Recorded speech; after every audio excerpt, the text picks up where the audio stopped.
All right. Hello, Adam. How you doing, man? Good. How are you? Doing good. Thanks for being on the show. Super appreciate it. Yeah, thanks for having me. This is kind of exciting. Cool. So, why don't we just start? Well, first off, I just want to say I've been looking at your Instagram a bit, and you have a pretty gnarly mohawk. Is that right?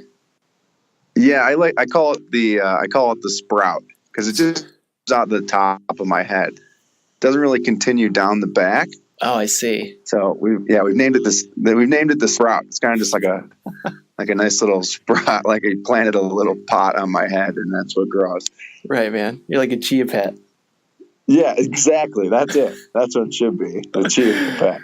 Oh man, that's awesome. Yeah, for anyone listening, you should just head to Adam's Instagram just to check out a photo of his hair, of the sprout. Well, So, why don't we just start? How about you just tell me a bit about yourself and just give us kind of a little background about yourself. I'm born and raised in Buffalo, New York, which is like Western New York. When you hear New York, most people think the city. I'm nowhere near the city. I'm about 7.5 hour drive to the city. So, grew up in Buffalo, New York, pretty normal life, middle class. Traveled a bit, a couple trips to Florida here and there with the family in a van, but never like van lifing it by any means. Graduated college, studied economic crime investigation and technology. Whoa. Did that right off the bat. Worked for a company, realized that wasn't for me, started my own photography company, and that's kind of what led me to the boss. That's the long story short, I guess. So you started your own photography company. When did you start that? I've been in business for 7 years. I say we because I have a business partner. It's called, we do a lot of weddings. So we do that together. And then, I own my own business. So yeah, it's been about 7 years, 7 years strong. We've been doing that. Nice, dude. Congrats. That's awesome. Yeah, it's pretty fun. So what was your major again? What did you say it was in? It was an economic crime investigation and technology, which is just ECI for short. It's kind of like a segue to economic crime. A lot of people went into the FBI. A lot of people I went to school with went into the FBI. Right. It's basically like a little more in-depth criminal justice degree. Okay. Yeah, it sounds pretty badass. Yeah, it was kind of neat, but I was one of those kids, like I knew I wasn't really going to ever use college. Like, I got an education, and that's awesome, but, like, you just kind of know. Yep. I think my mom wanted me to go just because, like, keep me on a straightened path. But, so I went, and then I graduated, and then I worked for an environmental company for a couple years, and I was just miserable. Like, it was a great gig. I can't even complain about it because it was, like, most people, it would be, like, their dream job. Like, it was not bad. But for me, I knew it wasn't what I wanted to do. I just couldn't grasp like a 40 to 60 hour work week where like I had to be somewhere. Mm-hmm.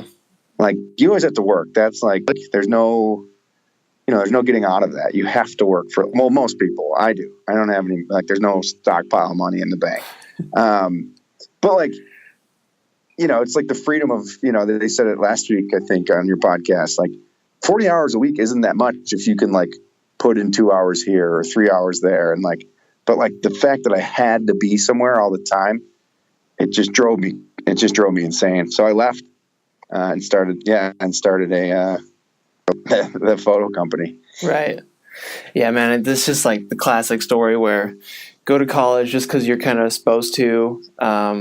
It's just the track that they tell you to go on, and then get a job and then find out you don't like it and do something else. So that's, not to say that that's the wrong path. That's certainly perfect for some people, but it's not right for everyone. And I feel like it's just kind of pushed on you as that's what you should do. Cause I kind of had the same feeling as you did, where I just felt like I was learning more outside of college and school and stuff like that even. So, luckily, I just got my associate's degree. I didn't even continue on with my bachelor's, and my parents were on board and cool with it and everything like that. So I can totally relate to you as far as that goes, Yeah, it's like this weird, like this pressure that you're born with that you like have to do it. And like, I'm not trying to say school is not the answer for some, like, I need doctors and I need, like, we need veterinarians and we need, but like, we also need wedding photographers and we also need plumbers, and they make really good living and they might not have to be in college debt to do that. So I think it's, realizing that you're going to have to work and you're always going to have to work hard. But, I think this generation has kind of learned that college isn't 100% the answer. Mm-hmm. I think it's a really good thing. And I think some people just need it just to, like, hone in some life skills, right, like to be on their own for the first time. And, like, I think that's what people forget that you learn in college. Like, you make a couple mistakes, you're freshman 15, like, that's mistakes. Like, you're now feeding yourself and you have to be an adult. And, like, I think that's what you learn in college versus, like, how to be on schedule. But no one told you how to, like, balance a checkbook and realize that life is kind of short. So you also have to live it. I wish where's that lesson in school? Like, hey, this is it. So, like, if we want to talk about drugs, which we don't, but, like, don't push the red button. You push the red button, like, you're going to have a tough life. So, mm-hmm. It's one, everything has consequences. And I think I finally come to terms with college. I used to, like, resent it. Like, I hated it. Like, after I finished, like, I tried selling my degree on Craigslist, and, like, the college, like, was super upset with me about it. And, like, wow. Wrote me this letter, like, we're sorry you haven't found a career. And I was like, well, hold on, just because like, I'm selling, quote unquote, selling my degree online doesn't mean I haven't found a career. It just means I didn't use this piece of paper that you gave me. Right. But now I've, like, I've matured a bit, not much, but, like, maybe I did learn a lot, and I just, that's what's brought me to this point. So. Yeah. Right. Like, it's just all part of the journey, and it's hard to differentiate, because you do definitely learn a lot in college and kind of grow up. And I mean, coming out of high school, I was not ready to kind of jump into the real world by myself. So it definitely is good in that respect. But it's just tough. It's just, you got to assess it on an individual basis for yourself. But just know that just because you're told that's the right way doesn't necessarily mean you have to do it, and that is the right way for you. Yeah, I think people just need to take more chances. And that's, like, been my whole, like, mantra throughout this, like, bus experience. It's been, like, like, my motto is whatever, whenever. And there's some truth in that. Like, take a risk. Like, you're never going to regret, like, doing something. You're going to regret not doing something, but, like, take those risks. You're going to be broke. Like, enjoy it. Mm-hmm. That's what I would, like, tell everybody. Like, you know what? People are like, oh, well, that's $100. I'm like, well, are you going to be poor if you don't spend $100? And, like, yeah. I'm like, well, then spend $100 because you're going to be poor regardless. So just enjoy it. Yeah, right on, dude. It's such a horrible, motto to live by, but I think people need to be a little more carefree or careless. Mm-hmm.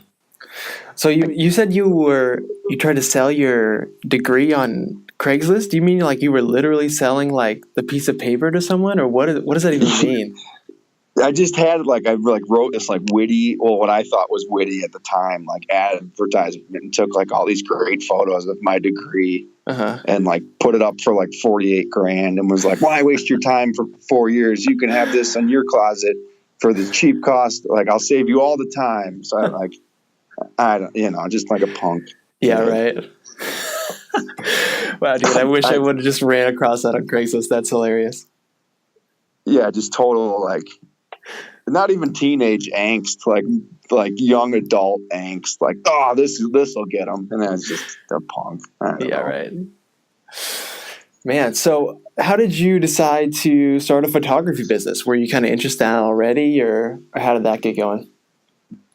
Yeah, it kind of started with, I'm a big skier. I don't know if you checked that out or not, but I'm a supported skier. So I'm not a professional athlete by any means, but I'm supported by a bunch of brands, partly because I drive this giant billboard of a bus around. But cool. So it started with skiing and snowboarding and, like, taking pictures of our friends. And, like, you just kind of, that's what you do. You, like, learn a trick and someone gets a picture of it. Mm-hmm. And then my good friend, Sarah Heidinger, who's now my business partner, she went to school for photography. So I basically apprenticed with her for, like, 2 or 3 summers when she was shooting weddings, I would just join her as like a second shooter. And then I was like, oh my, like this is cool. And I can make money. Like people are going to pay me to like take a picture of them.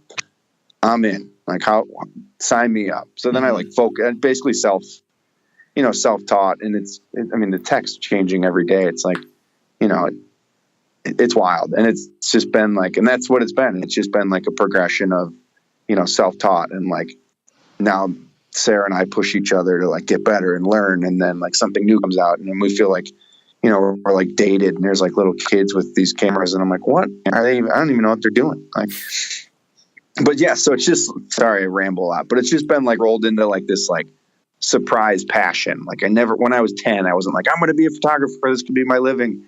And like, I try not, because I do it for a living, I think it spoils it sometimes. Like I'll go for a hike. I'm like, I'm not going to bring my camera. So I'm like, that's something that I deal with a lot, because it is like this, you end up, I never want to be the guy with the camera on my neck all the time. Like you do have to enjoy the moment, but it's also like, it's never left my side. So I think that was a sign, that a path that I kind of had to take.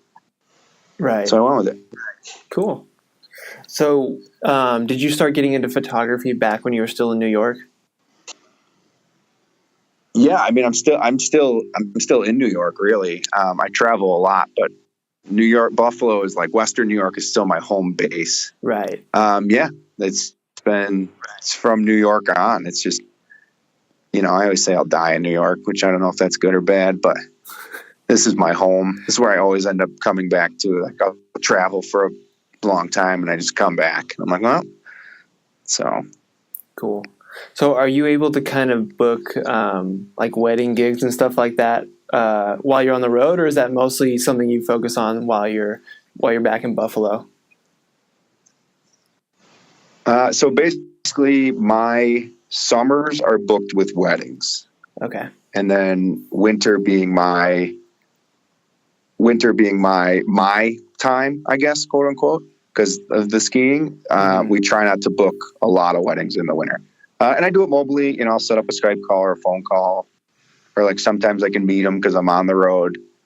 If they're, we just fly in New York City, I went and met with them. And it worked out perfect, like they're like, oh, well, we're in New York City. So I'm like, I'm driving through there next week. So, I try to be as mobile as possible, but still give them, it's people hiring you for their wedding, which is super. So you don't want to look, come off flaky, so you kind of I got to feel them out before I tell them that like, oh, I'm conferencing you in a school bus right now that I slept in for the past, so like, so, how do you answer that? Like, I don't lie to them, but you know what I mean? You gotta, I don't know if you're married or not, but it's like it's a big, important day in their life. So you want to build their trust and confidence and not think that you're just some like hippie, yeah, right, nomad who they're entrusting with like the busiest day of their life. Yeah. So it's home and away. I mean, the glories of tech is that you're always connected, and that's the plus and down of tech is, I have brides text me at 2 a.m, like a question, and I'm like, it's 2 a.m. I'm sorry, I wasn't really thinking about your wedding that's in 2 years from now. But with that being said, this is the answer. So yeah, right. Wow, cool. So what's a winter look like then? I mean, so you're pretty hardcore skier. Are you just kind of going to a bunch of resorts and stuff like that, or what are you doing? Yeah, basically from December to late April, even early May, I am ski every day. I just got off the hill. I'm looking at the hill right now. I'm literally in the resort parking lot. Nice.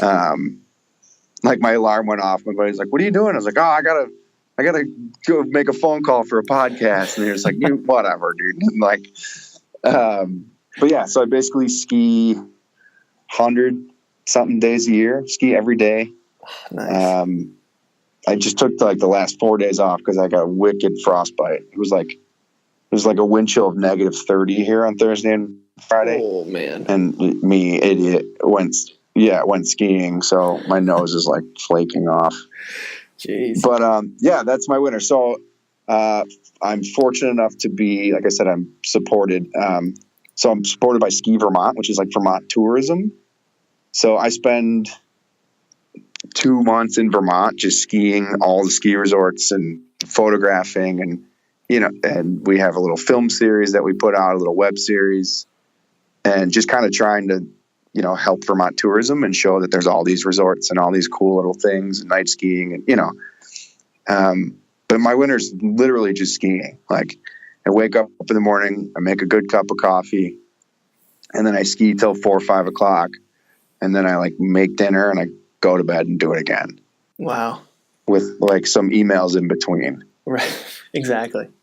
There's always emails in there, Yeah, there's always, it's like I said, you always have to work. That's just what it is. Yeah.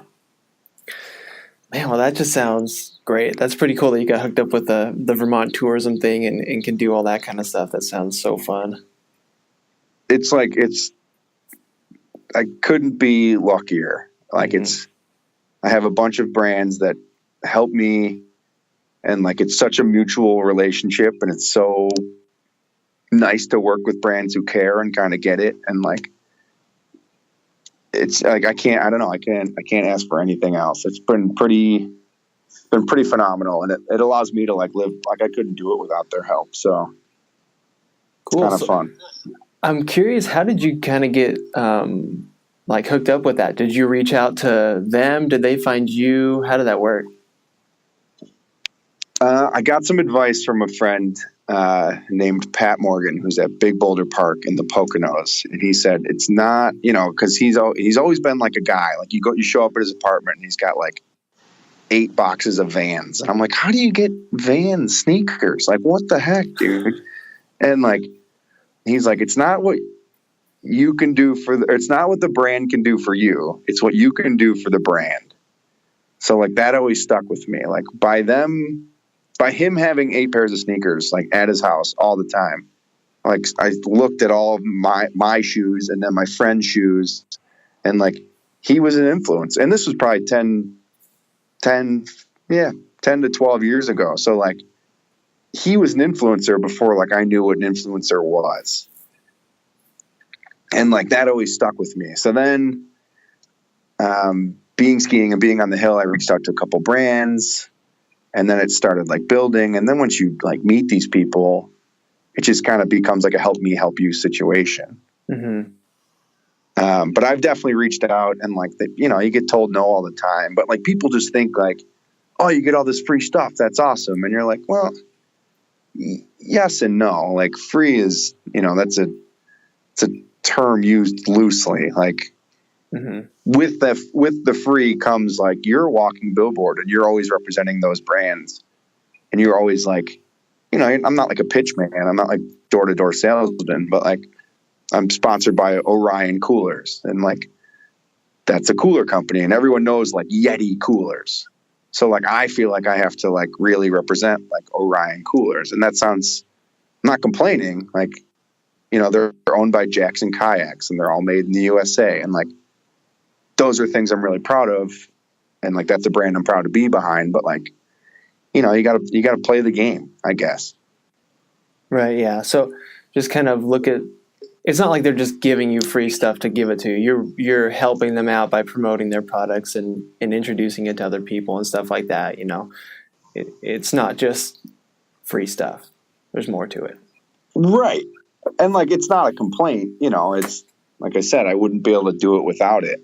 But like, having the bus, it's a giant billboard. So I took the opportunity, and like, I didn't sell out. It's all brands that I love and trust, and like, like, free is free, but you can't sell your soul. Like, I don't have like a big like Nike check mark on the side of the thing, like, yeah, and right. Maybe if they threw money at me, I would, that'd be great. But, like, it's, you got to play the, it's, I give them feedback, and, I got a conference call next week about, next year's stuff and how do we make it better. And like, to them handing me I'm not a pro skier. I don't get paid. I'm just like, I use this cooler every day. It gets abused. It sits under the back rack. Like, that's feedback that they want. and they're looking for people, but it's follow through too. You know, you can't just like take something for free, then disappear on them. So, but it's definitely been, you know, building relationships and talking to those people. And like, if I'm in, you know, a town where I know that company's in, like I try to reach out and like, you know, I was sponsored by this camera company years ago, and and they're from London, and I was in London, and like I called and they like blew me off. She's like, who is this guy? And I just showed up and they were like, who are you? And I'm like, I'm this, like they have literally like a video playing of me skiing like in their office. It was like on their demo reel. And I was like, that's me. And some guy in the corner was like, you're green pants. Like I had green pants on, like, but like that's a relationship that like with those people, they've all since like split off from the company, but like I have a great relationship with those people and I will forever. Like, and they're in London. Like I just happened to be like, what are the odds of me being in downtown London with this camera? Like, it was just, I'm going. I walked in, I had I tore my quad. So I was like, I had a cane. They're like, who is this guy? Like, so, but yeah, a lot of no's, like, and that's just part of it. It's, you don't know until you ask or you try. And so I'm not afraid to ask or try. And most of the brands I've been with for multiple years. So, you know, you just build a relationship. Cool. Man, well, that's awesome. That's good to hear, and kind of good advice for people to just kind of try and connect with brands and think of how you might be able to help them and support them, and then just kind of approach them with it, especially if you use their products or are associated with them a little bit in some way. Yeah.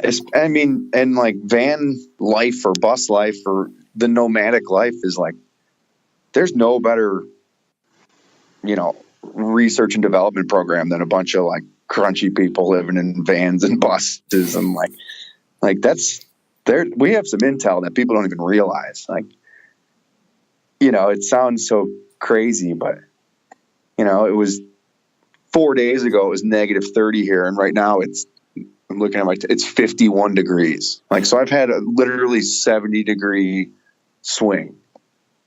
Like everything in my bus was frozen solid. And now it's 60 out. Yeah, right. Cool. So let's talk about your bus a bit now. So what kind of bus is it? It is a 2001 Ford E350 van or bus. How long is it? So it's just it's a 20-passenger short bus. Okay. I would say, I don't even know. It's like a van chassis. It's not big. It's not a dually. My height is like 5'8", and I'm about 6 foot. So, you know, like I can't stand up straight in my bus. I never could. That's all right. Just a little crouch, just 2 inches, 4 inches. I just lay diagonal. I just lay sideways everywhere. Yeah, that works. Yeah, it's fine. So, how'd you get the bus? Did you buy it? You bought it used? I bought it used from a bus garage. So like a lot of people check auctions and stuff, which is great, but there's competition. This is the trade secret. It's bus garages. And every year the school districts get money to buy new buses, and they deem their old buses, they want them gone. They want them off the lots. They've already paid for themselves. They don't care. So what happens is a lot of auctioneers buy them very cheap, and then they make a bunch of money off us. If you can get to the bus garage early and say you want a bus, you'll get a smoking deal. I've owned 5 school buses at this point. I've built 2 of them. I have not paid more than $1,000 for any of my buses, including full size, and they're all drivable and like good to go. Wow, that is awesome.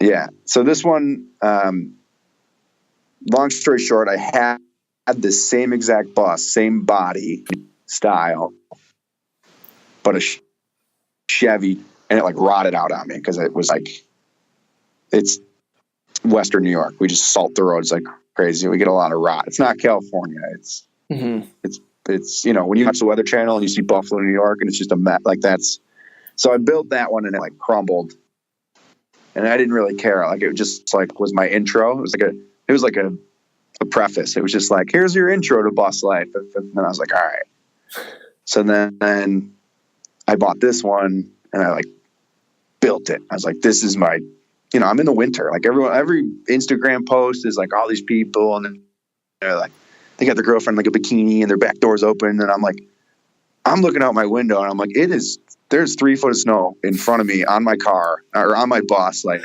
there's plow trucks everywhere. Like I don't know what Candyland that they're in, but I am not in that. And like my water jugs are frozen and like I'm literally like have a teapot full of water that's just frozen. So I have like my burner on really low, like to melt my water just so I can like drink. Wow. So that was like my first year. I was like, oh man, I got a mess. I had like propane heat, which is super damp. Like in a big bus, you can get away with it because there's so much air. In a small bus, it was a nightmare. So I had all this moisture. So then I put a wood burning stove in. And that was like a game changer. And like, I remember being on the forums, people being like, can you do that? And I was like, I don't know. I just jammed a hole in my chimney and like put a stove in and just, it was like 110 in here in the middle of winter all the time. It was like, it was sweet. But I travel so much that every morning I'd have to let it burn out. So I'd either like wake up freezing because I had to drive somewhere, or I'd let it burn and then I wouldn't leave till like noon because you can't drive down the street with a wood burning stove. Right. So this year I took that out and I like gutted it again, completely like back to bare bones, took everything out and then rebuilt it again. And I put a diesel furnace in, which has been a complete game changer for me. So now I can like set a thermostat and just have heat. Nice. So now it's like a home. Yeah. Like before it was like I was camping every day, which is like great until it's not. Like if you're a weekend warrior, cool. But like, I kept saying like woke up older. Like every day I felt like I was just like waking up a day older, like, which you are, but like right. I felt it. Like I was like summer would come and I was like, oh my God, thank you. Like I need a break. I am exhausted. Yeah. But now with the heater, it's been a game changer. Cool. For sure. So what is the, so did you say you gutted like the entire interior of the bus? Is that right? Yep. So what did you build into it now? Like what does it look like? What kind of stuff you got in there? So when you walk in, you walk in like the bus door and I have like a 2-burner stove top with a small oven. So it fits like a 13-inch pan. So be decent enough to make like, French bread pizzas or something. And then I have a small sink, literally like an 8-inch round sink with a hand pump. So no electricity on my water system. It's just a hand pump because I didn't want to overcomplicate it, and the pipes freeze all the time because it's crazy here. Yeah. So it's just a hand pump. And then 2 cupboards above that hold all like my, all my food and snacks. Air dryers for my boots. That's real easy. I just plug them in because, that's what I build it for. So I build it to be like a mobile assault vehicle for the winter. So all my boots dry. I put a TV in this year, which I just had so many like battles with, but like I just felt like I was cheating. Like who puts a TV in their bus? But like it's a 13-inch TV and I have an antenna so I can get the local news, which is like all I want. And it works like 62% of the time anyway, as far as the antenna, because you're in mountains. So like, right. But it is nice. I have a little Roku so I can like watch a movie if I need to, but like, so I put a TV in, which is really tough for me. But then it's all countertop space along like the driver's side. And then there's a full bed in the back. So you could fit 2 people comfortably. Nice. And then on the passenger side, basically you walk in and then there's like a 6-foot couch, which is like a comp. So it's another bed if you need it, but it's where I hang out most of the time. It's where I work. And then I have like a little coffee table next to it, and then it's my bed again. So it's pretty simple. I didn't do the ceiling. It's just regular like bus tin on the ceiling. Yeah. Mostly because I don't have the height. So like if I were to put like cedar ceiling in, like cedar paneling, it would I would, even if I lost a quarter inch, that would be too much for me to lose. Oh yeah. And then, yeah. So it's just like, it looks like a, the tint, it's just like, it looks like a bus if you look up. Right. Super, just exposed metal, which is fine. It's not polished. Like, you see all those, like the Instagrammers, they all like these beautiful polished things. And they're like, oh, we put this here and everything's magic. Like, this thing does 80 down the highway. Like, there's nothing magic about it. Like, you hit a bump, and like, there's like, it's lived in. Like, it's not like, if I took a picture and sent it to you right now, you'd be like, oh my God, this guy's homeless. But like, I skied, so like all my stuff is hanging, and like, like, it's cool and it's all magical. But the reality is like, this is real. And like, it's cold outside. Well, today it's warm, but like, so, it's definitely lived in. It's definitely got like some character. My girlfriend just yelled at me, so she like printed a bunch of pictures. So I put up a bunch of, because it's just been like bland in here. So I like put up a bunch of pictures of like the build and stuff. Oh, okay. But as far as like I took an old countertop from my buddy's house. He was like ripping apart his kitchen. So I have like gray countertop, and then like I didn't have enough. So I also have like a brown countertop. So it's like, but I don't care. I get like, I don't know how to like not come off as like a jerk, but like, I see all these vans and they're like, oh, we bought a brand new Sprinter van with 4-wheel drive. I'm like, so you're telling me you just spent $70,000 on a vehicle and now you're going to put another 30 into it to like look cool on Instagram? Yeah. Right. Like, I don't have that. So like, mine is like, I didn't like my seat. So I went to a junkyard and I got like a conversion van and I put a new front seat in, and like, this thing is like, it's made for what it is. So like, it's a mobile assault vehicle for skiing. Right. On the back, I welded up a rack that fits my dirt bike in the summer. And then in the winter, I have a generator strapped on the back just in case. I have solar on the roof, but if that doesn't keep up, I can charge with my generator. I have a toolie box to fit my skis. Like, everything is built and groomed for skiing. And it's, I feel like I always warn people about it, and they're like, oh God. And then they see it and they're like, it's not that bad. And I'm like, well, this is why you're like, it's not, I mean, like if you're looking into vans, like you see them and like, you see like this like super polished world. And it's like, at the end of the day, like I pee in a bottle. So like, how polished can we be here, people? Like, so I don't know. I try not to. It's perfect. It does everything I need. I have solar. I have all the amenities. I have outlets. Right. But it's also like, you built it for you. You built it the way you liked it, and you did it the way you want, and you use it the way you want to use it and stuff. It's perfect. Yeah, and like I guess I put the money to me where it matters. Like last week they were like, you're never gonna over insulate, which is like true. Like, so like I put a lot of money because I said I got it again this summer. So like I put even more money into insulation, and like this thing holds an awesome temperature. Like, it'll be, like I said, it was negative whatever last week, and like it was 65 in here, and it was on low. Like, I could crank it as much as I want, but that's just, that's up to you on your resources, because everything becomes a resource, like energy. Like, you flip a switch, you got a light on, and like I do that too, but I also have like a gauge that tells me that I'm running low. Like, exactly. So, so you're up in the mountains, you're driving in the snow and stuff a lot, right? So, is this just a 2-wheel drive bus? Yep. Rear wheel drive. Rear wheel drive. So have you had any issues with that? Like, do you wish you had 4-wheel drive, or are you fine with, do you have chains, or how's that going for you?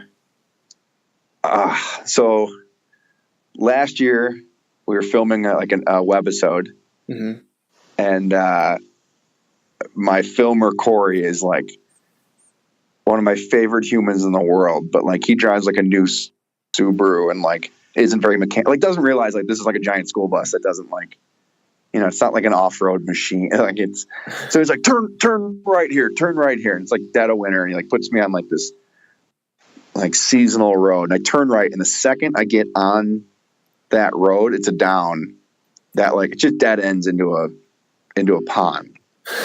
It was like Zambonied ice. Like it was so like my tire, like I got all 4 tires. Like once I turned in, my tires were like, my brakes were on and I just like slowly slid out of control till like the bottom of the pond and like stopped. And I was like, oh my, like now what do I do?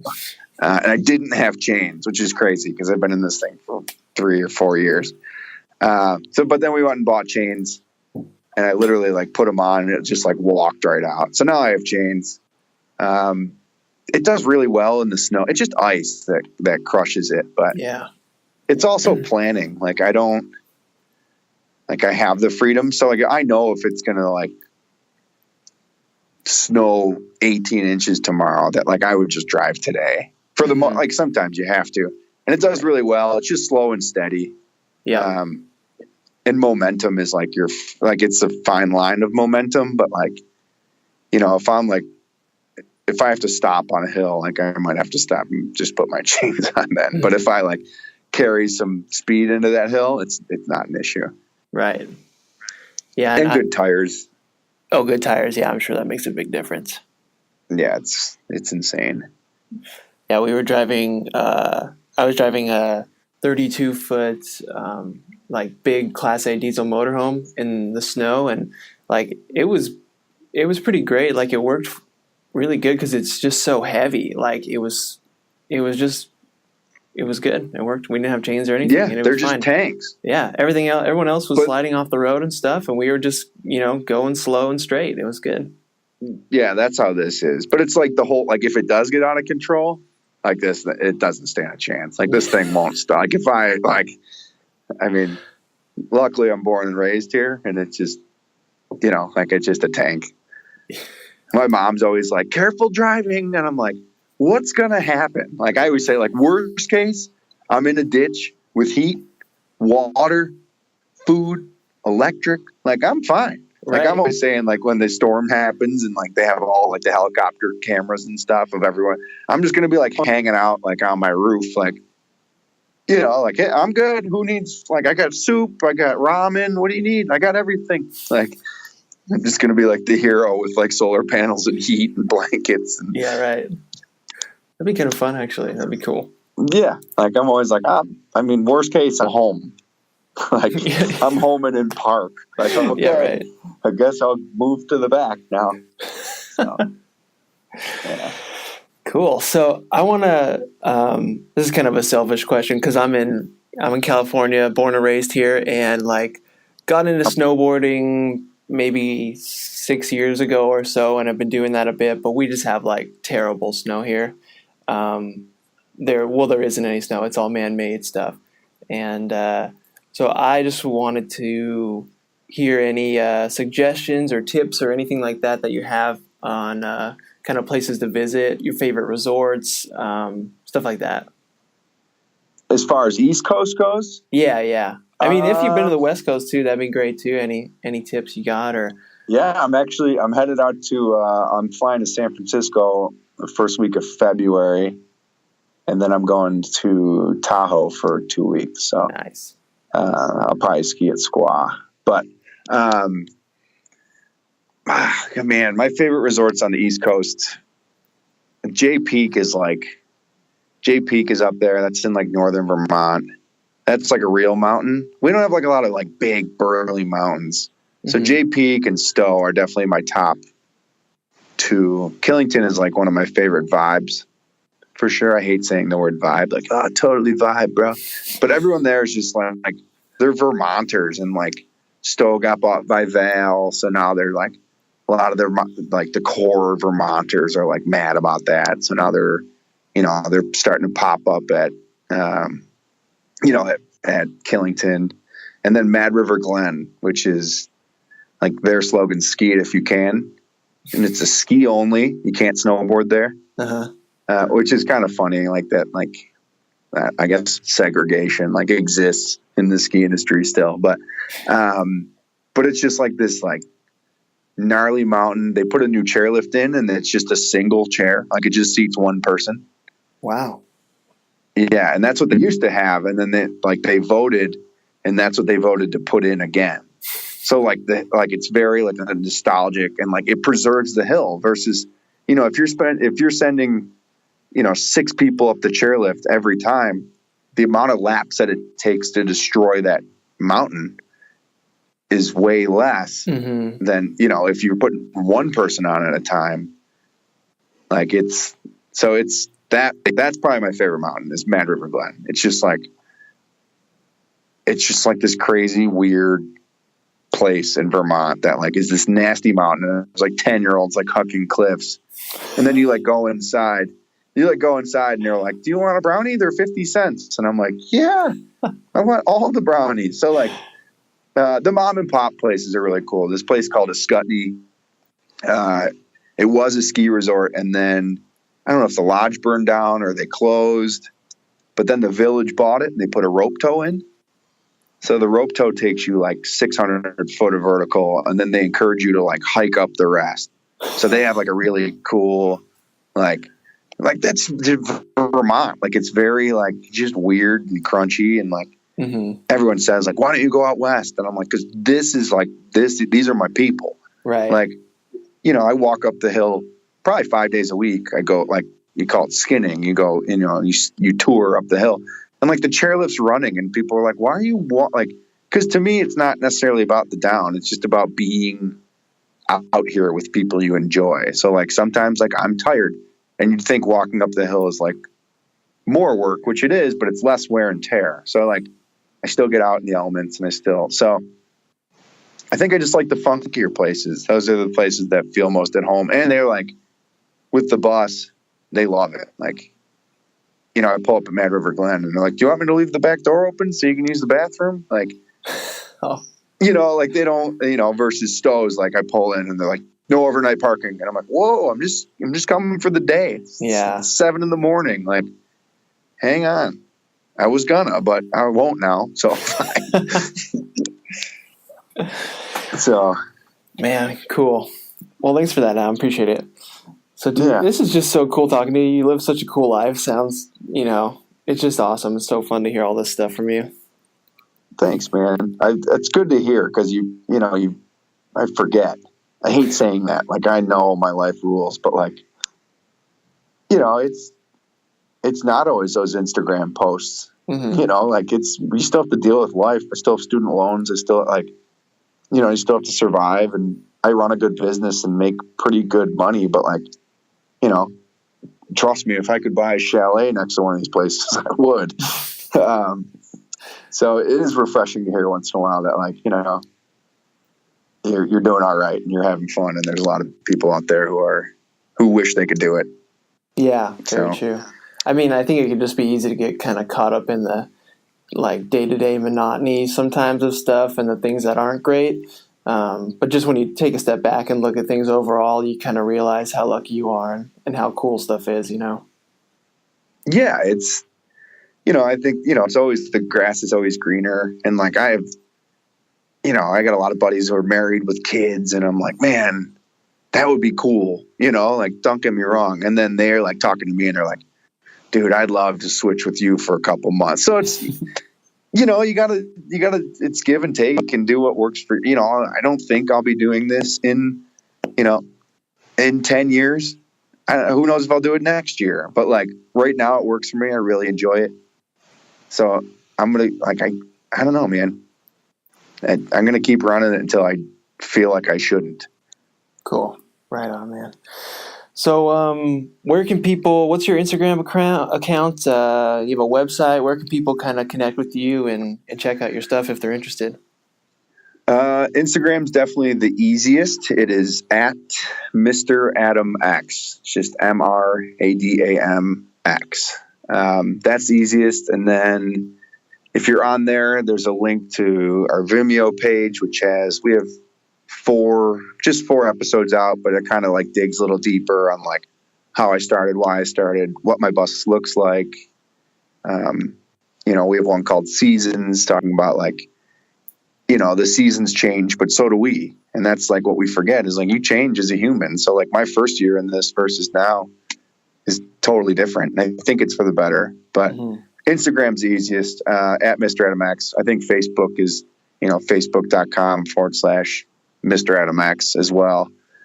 You can, honestly, this is cocky, but you can Google me, Adam Sauerwein, SAUERWEIN. And there's some news articles and there's a lot of coverage on the bus. So I've done my best to promote myself and kind of share the love and get people to like really just kind of make the jump and take the leap on doing it. Cool, man. Yeah, that's awesome that you're kind of promoting it and sharing all this stuff. So yeah, super appreciate you being on the show, Adam. It was so fun to talk to you, and good luck to everything you're doing, the photography business. Keep on growing that sprout, and have a good one, man. Yeah. Thanks, man. Appreciate you taking the time. This was fun.